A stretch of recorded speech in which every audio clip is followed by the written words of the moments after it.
The sun dipped lower, painting the ocean in shades of gold and fire, and Mira ran ahead of me like she belonged to the horizon itself. "Catch me if you can," she shouted, her voice carried by the wind. I tried. God, I tried. But not because I couldn't catch her, because some part of me already knew I shouldn't. She stopped suddenly, turning to face me, breathless and glowing. "You're slow." "I'm thinking," I said. "Dangerous habit. You love it." She stepped closer, her eyes searching mine again, always searching. "No," she said softly, "I love you. Thinking just comes with the package." That should have made me smile. Instead, it made my chest ache. Because love like that wasn't something I deserved to keep. "Say it again," she whispered. "What?" "That you love me." The words stuck in my throat like something fragile. "I love you," I said, forcing them out.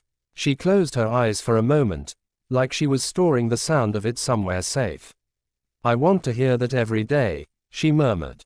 I nodded, but inside, a quiet voice whispered, "You won't." Later that night, when the villa lights dimmed and the world shrank to just the two of us, Mira lay with her head on my chest, tracing invisible patterns on my skin. "Tell me about your childhood," she said.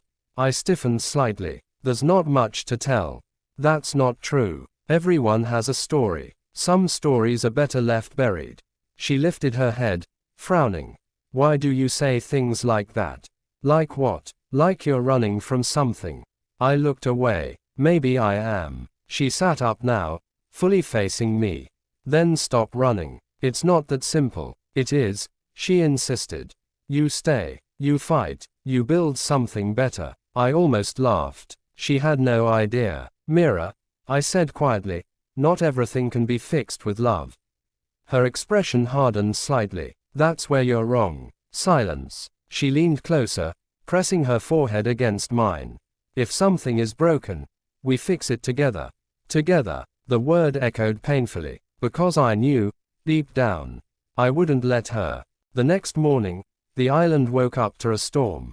Not a violent one, but restless. The waves crashed harder. The sky turned gray. Mira stood at the window, watching it. "It's beautiful," she said. "It looks like trouble." She smiled faintly. "You always see the worst in things. And you don't see it at all." She turned to me. "Maybe that's why we work." I walked up behind her, wrapping my arms around her waist. For a moment, everything felt normal, real. "After the wedding," she said softly, "we can invite people here. Or not. We can disappear if we want." Disappear. The word hit me like a blade. "You like that idea?" she asked. "Yeah," I said. But I didn't mean it the way she did. She imagined disappearing together. I was planning to disappear alone. That night, after the message, I didn't sleep at all. I sat outside until dawn, staring at the sea. Memories I had buried clawed their way back. Faces, voices, orders. The first time I was told about her. "She's powerful," they had said. "Careful, smart, but human." Human. That was their weakness. That was the plan. And I followed it. Every step, every word, every lie. Until somewhere along the way, it stopped being a mission and became my life. "Eliane." Her voice pulled me back. She stood behind me, wrapped in a light shawl, her hair messy from sleep. "You didn't come back to bed." I couldn't. She walked closer, kneeling beside me. "Tell me what's happening." I looked at her, really looked, and for a split second, I almost told her everything. But fear won. "Just nerves," I said again. Her eyes filled with something fragile. "Disappointment." "Okay," she whispered. But this time, she didn't believe me at all.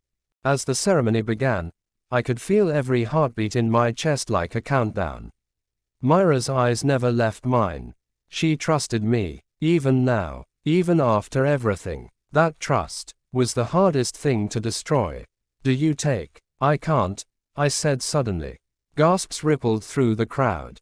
Mira's face froze. "What?" "I can't do this." Her lips trembled. "Eliane, stop." "I'm sorry." "No," she said, shaking her head, stepping closer. No, this isn't you. It is, I whispered. Then I don't know you at all. That cut deeper than anything. Exactly, I said. And that was the moment everything shattered. You used me, she said, her voice hollow now. Yes. And now you expect me to believe you love me. I don't expect anything. Good, she snapped. Because I don't believe you. That hurt, more than I thought it would. I deserve that, I said quietly. You deserve worse. Silence. Then she asked the one question I feared most. If I had never given you this island, would you still have stayed? I closed my eyes, because I didn't know the answer. And that was answer enough. As I walked away, I could feel her presence behind me like gravity pulling me back. Eliane, I stopped, but I didn't turn. If you walk away now, her voice broke, don't ever come back. My chest tightened. I won't. A pause, then softer. I can't survive losing you twice.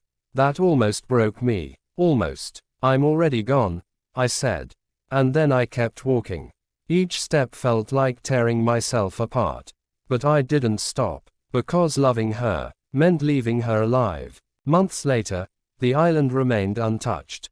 No weddings, no laughter, just silence. Mira still came back sometimes.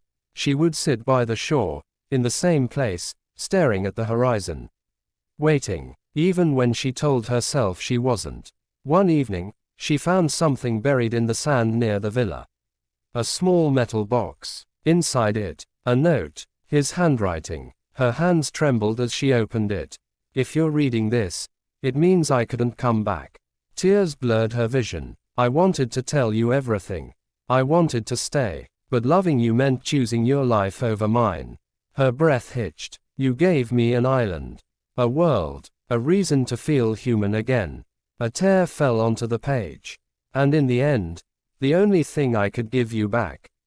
She stopped breathing. Was your freedom. Her knees gave out as she collapsed onto the sand. The ocean roared in the distance.